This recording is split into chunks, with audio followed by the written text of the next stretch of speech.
Merhaba arkadaşlar. Öncelikle yurt içinden, yurt dışından beni izleyen tüm kıymetli takipçilerime, ayrıca bugün aramıza ilk kez katılan herkese gönülden hoş geldiniz diyorum.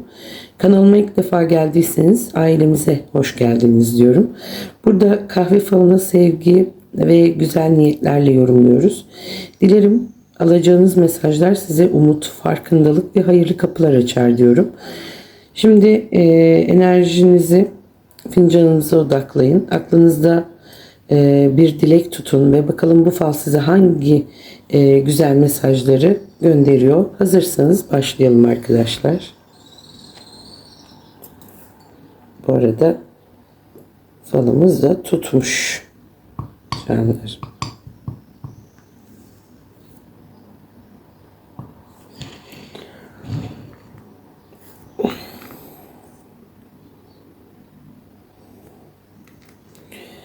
Öncelikli olarak burada bir göz gezdirmek istiyorum ben.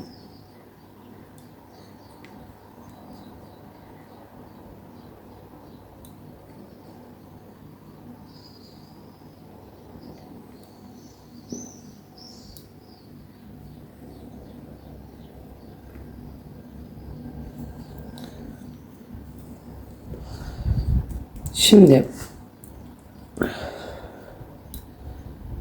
arkadaşlar buradan başlamak istiyorum ben. Öncelikli olarak dip kısmına gördüğümde fincanımızın yaşanan sıkıntılar adeta toplanmış bir kenara bırakılmış. Bu da bana yüklerin yavaş yavaş geride kalacağını, ferahlık dönemine giriş yapacağınızı gösteriyor. Haneye doğru temiz bir aydınlık görüyorum. Yeni başlangıç, hayırlı haberler ve karanlık günlerin ardından gelecek aydınlığı simgeliyor. Özellikle ev ve aile ile ilgili sevindirici gelişmeler olabilir. Bunun şimdi hemen üzerinde ise benim ilk dikkatimi çeken burada bir kupa figürü oldu. Büyük bir kupa arkadaşlar. Sevinç, kutlama, kısmet sembolüdür. Yakın zamanda sizi mutlu edecek bir davet, güzel bir buluşma ya da gönlünüzü ısıtacak bir haber alabilirsiniz burada. Aynı zamanda emek verdiğiniz bir konuda manevi ya da maddi bir ödül alma ihtimaliniz oldukça güçlü görünüyor. Bu açıklığın üzerinde belirmesi ise bütün bu güzel gelişmelerin sıkıntıların ardından geleceğini ve yüzünüzü güldüreceğini söyleyebiliriz. Şimdi kupa figürünün hemen şu kısmına baktığımda arkadaşlar 3 kişi görüyorum ben. Bu 3 kişinin birlikte hareket ettiği ortak bir konu etrafında toplanıyor diyebiliriz. Aile içinde, iş hayatında ya da arkadaş çevresinde yapılacak önemli bir görüşme veya ortak alınacak bir karar gündeme gelebilir. Bu 3 kişinin tam üzerinde arkadaşlar belirgin bir H harfi, sanki bunu taşıyor bu.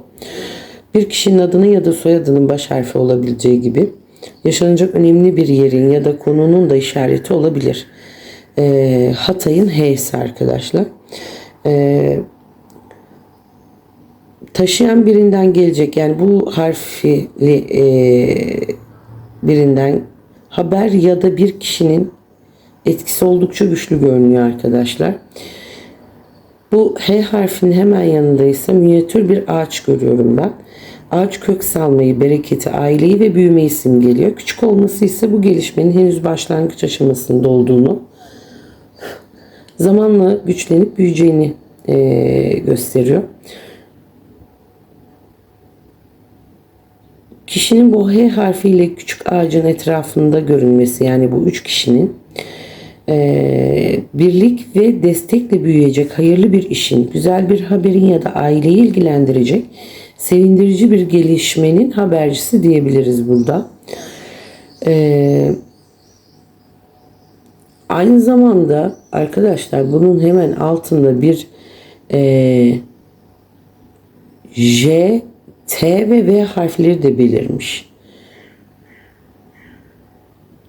bir arada görünüyor bu harfler. Yakın zamanda bu harflerle bağlantılı kişilerden haber alabileceğinizi ya da bu harflerin içinde geçtiği bir konuya dahil olabileceğinizi gösteriyor. Net çıkması, alınacak mesajların ve yaşanacak gelişmelerin çok gecikmeden ortaya çıkacağına işaret. Dediğim gibi bu harflerden biri sizde bir isim, bir mekan ya da önemli bir olayı çağrıştırıyor olması durumunda kendinize göre alın. Kolektif çünkü.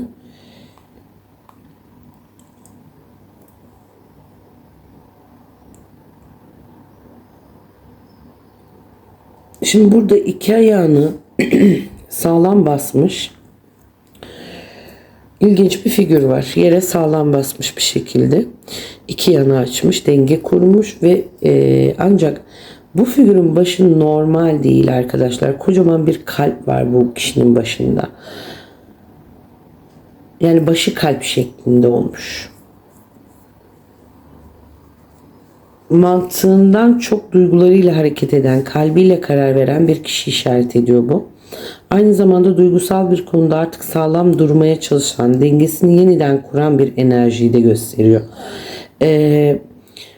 Bu figürün hemen yanında bir çift görüyorum.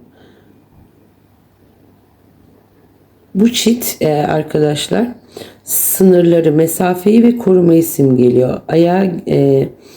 Araya giren bir engel, aşılması gereken bir mesafe ya da kişilerin kendilerini korumaya aldığı bir süreç yaşanmış olabilir. Ancak bu engel kalıcı görünmüyor. Çünkü çitin hemen yanında ise bir ev figürü mevcut arkadaşlar. Ev yapım aşamasında şu anda.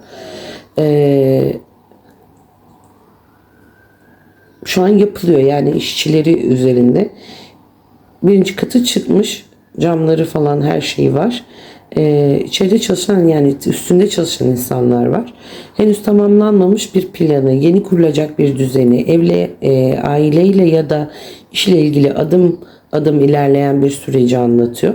Sabırla devam edilen bu emeklerin sonunda güzel bir sonuca ulaşılacağını söyleyebiliriz. Hemen altında evin belirgin bir soru işareti var yalnız. Bu da süreçle ilgili hala netleşmemiş bir konuyu işaret ediyor.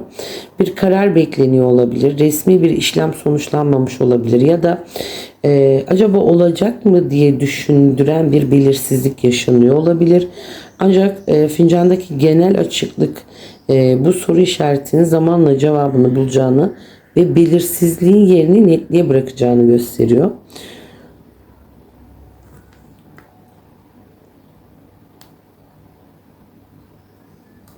Şimdi burada fincanın dip kısmından yukarı doğru uzanan belirgin bir yol görüyorum. Bu yol ters V şeklinde arkadaşlar duruyor. Bu görüntü bana iki farklı seçenek, iki ayrı kişi ya da iki ayrı yaşam yolunun sonunda ortak bir noktada buluşacağını gösteriyor. Yolun ilk bölümü biraz virajlı ve engebeli görünüyor. Bu da yaşanacak küçük gecikmeleri, kararsızlıkları veya aşılması gereken birkaç engeli simgeliyor. Fakat dikkat edin, yol ilerledikçe arkadaşlar açılıyor. Genişliyor, yani oldukça açık bir hal alıyor. Bu da tüm belirsizliklerin ardından önünüzü netleştirecek arkadaşlar. Bence aydınlık, güzel gözüküyor arkadaşlarım. Önünüzü netleştirecek yani. Hayırlı kararların ferahlığıyla ilerleyeceğiniz yeni bir dönemin habercisi bu. Küslüklerin aynı zamanda iki yolun birleşmesi, küslüklerin tatlıya bağlanması, ayrı düşen kişilerin yeniden bir araya gelmesi, ortaklık kurulması ya da beklenen bir buluşmanın gerçekleşmesi şeklinde yorumlayabiliriz bunu. Açık ve aydınlık bir yol, yani gelişmelerin hayırlı sonuçlarına işarettir arkadaşlar bu arada.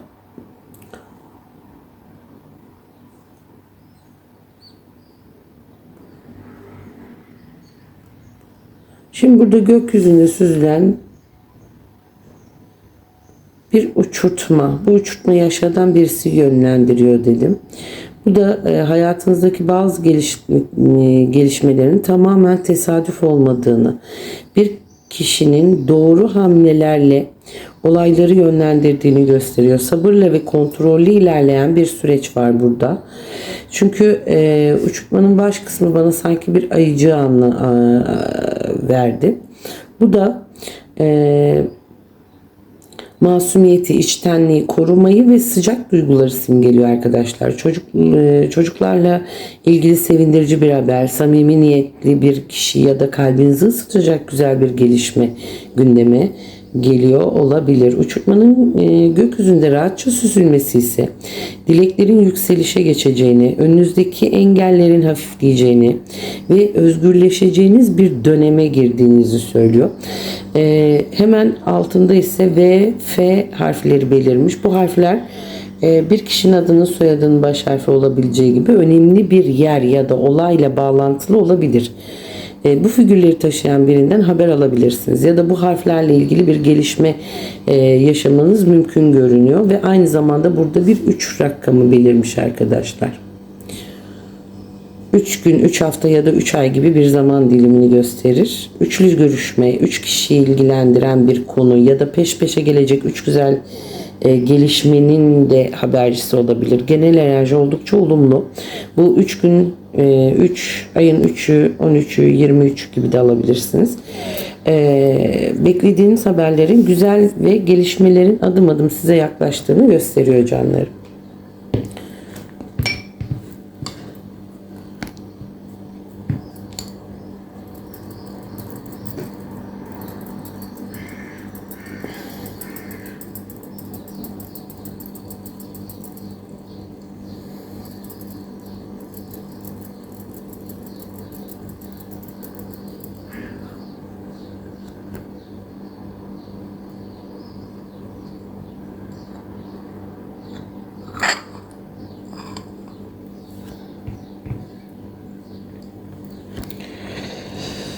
Şimdi buraya geldiğimde canlarım bakın.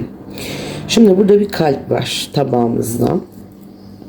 Çok büyük bir kalp ve bu hanenin içinde. Yalnız burada bakın bir masa ve bu masada yumruğunu havaya kaldırmış bir süliyet görüyorum ben arkadaşlar.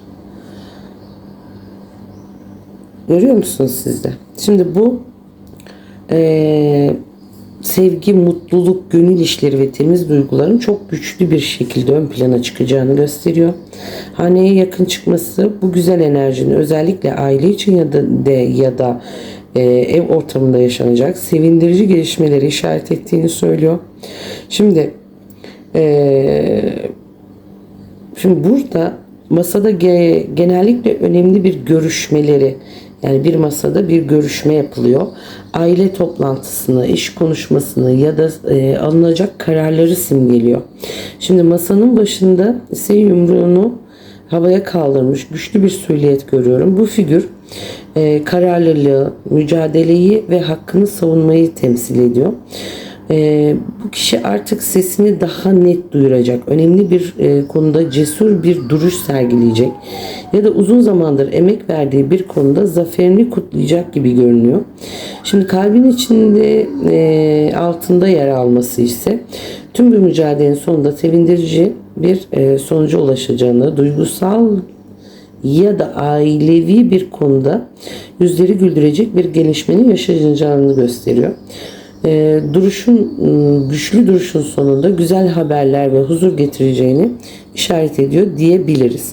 Şimdi diğer tarafa geldiğimde arkadaşlar burada bakın bu masanın ucunda oturan bir kişi öncelikle masanın ucunda oturuyor bu ama arkası dönük bu kişinin. Arkadaşlar masanın ucuna oturmuş ancak arkası dönük gibi duruyor. Dediğim gibi bu görüntü kendi içine çekilmiş, duygularını kolay kolay belli etmeyen ya da şu an için mesafeli duran birine simgeliyor bana. önemli bir kararın eşiğinde olabilir ya da yaşadığı bir konu hakkında henüz konuşmaya hazır değildir. Arkasının dönük olması her şeyi bitirdiği anlamına gelmiyor. Aksine biraz zamana ihtiyaç duyduğunu ve doğru an geldiğinde yönünü değiştireceğini gösteriyor. Masanın üzerinde görmesi ise bu kişiyle ilgili bir görüşmenin, konuşmanın ya da beklenen bir yüzleşmenin gerçekleşeceğini işaret ediyor. Şu an sessizlik ve mesafe hakim olsa da falın gelen enerjisi bu durumun zamanla netleşeceğini ve iletişimin yeniden kurulacağını gösteriyor. Çünkü çok büyük bir kalbimiz var burada.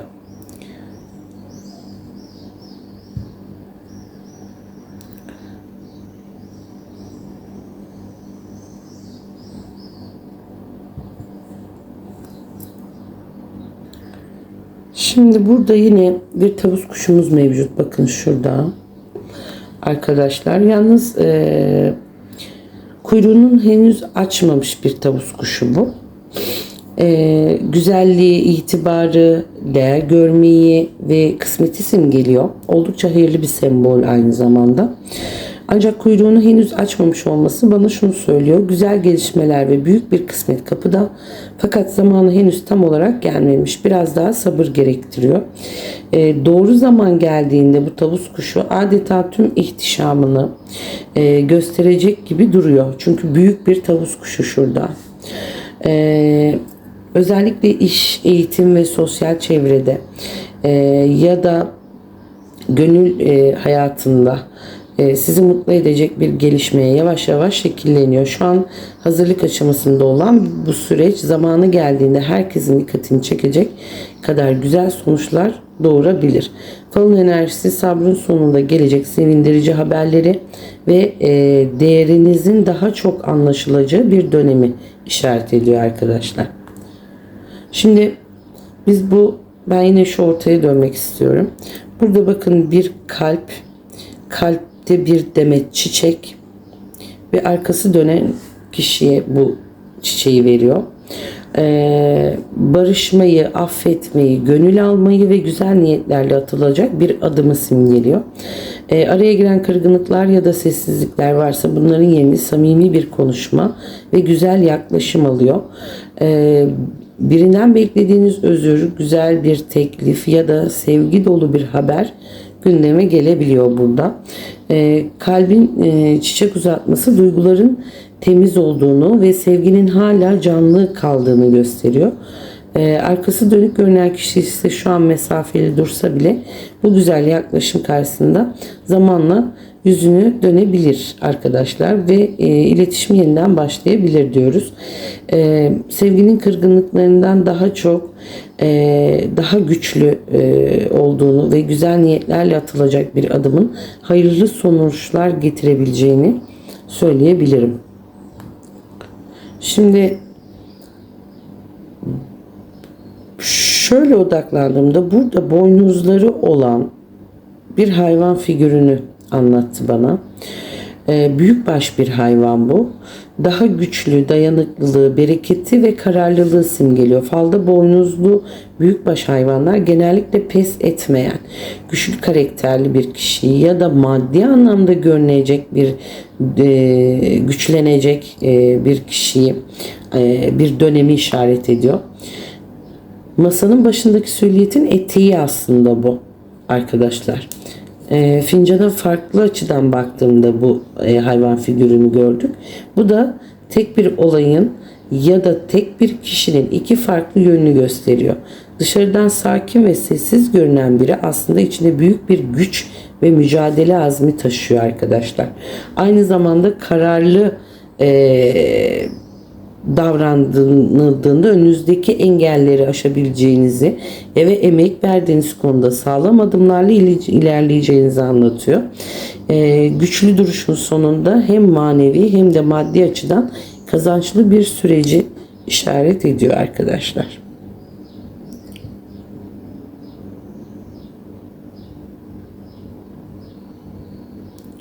Şimdi böyle baktığımda arkadaşlar burada sanki bir piyano görüyorum ve şurada da nota. Görüyor musunuz? Ve piyanonun hemen yanında da bir ağaç arkadaşlar görüyorum sanki.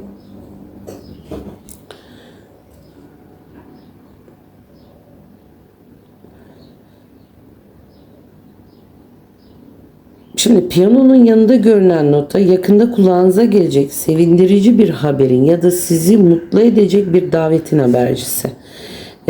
Bazen de bu figür söylenmeyen duyguların güzel bir şekilde ifade edilmesini, iletişimin yumuşamasını ve kırgınlıkların tatlıya bağlanmasını söyler. Piyanonun hemen yanında ağaç görüyoruz. Kök salmayı, bereketi, aile bağlarını ve uzun vadeli hayırlı gelişmeleri temsil eder. Müziğin ve ağacın yan yana çıkması hem huzur hem de bereketi aynı dönemde hayatınıza yaklaştığını söyleyebiliriz. Emek verdiğiniz bir konuda zamanla güçlenip meyvesini verebilir. Aile içinde ya da iş hayatında kalıcı ve hayırlı gelişmeler yaşanabilir. Oldukça olumlu. Hem gönlümüzü hem de ruhumuzu ferahlatacak, uzun süre etkisi devam edecek güzel haberler ve gelişmeler ön planda diyorum arkadaşlar.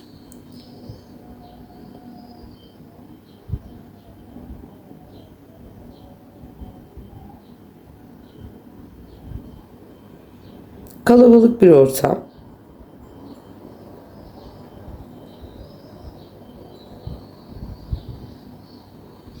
Şimdi burada fincanın dip kısmında arkadaşlar bir tane uzun boylu, fincanın dip kısmı derken yani yan kısmında uzun boylu bir söyleyet görüyorum ben burada.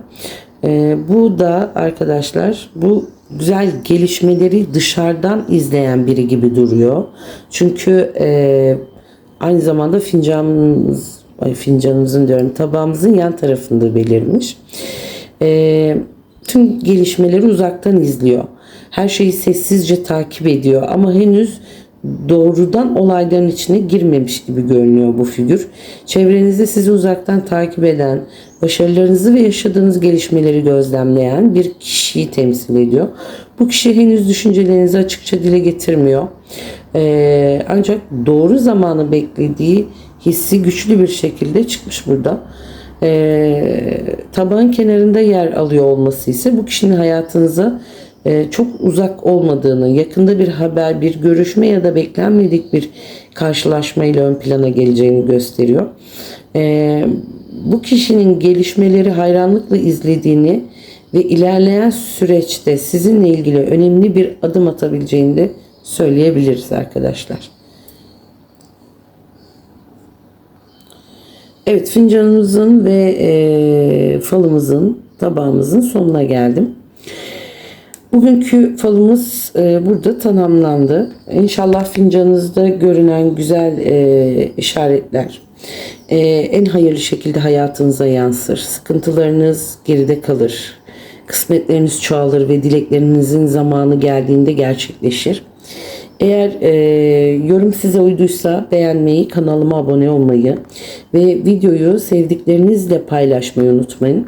Yurt içinden, yurt dışından beni izleyen tüm kıymetli takipçilerime gönülden teşekkür ediyorum. Sağlık, huzur ve bereket sizinle olsun diyorum. Bir sonraki fal yorumumda yeniden görüşmek dileğiyle. Kendinize çok iyi bakın. Sevgiyle ve umutla kalın. Hoşça kalın efendim.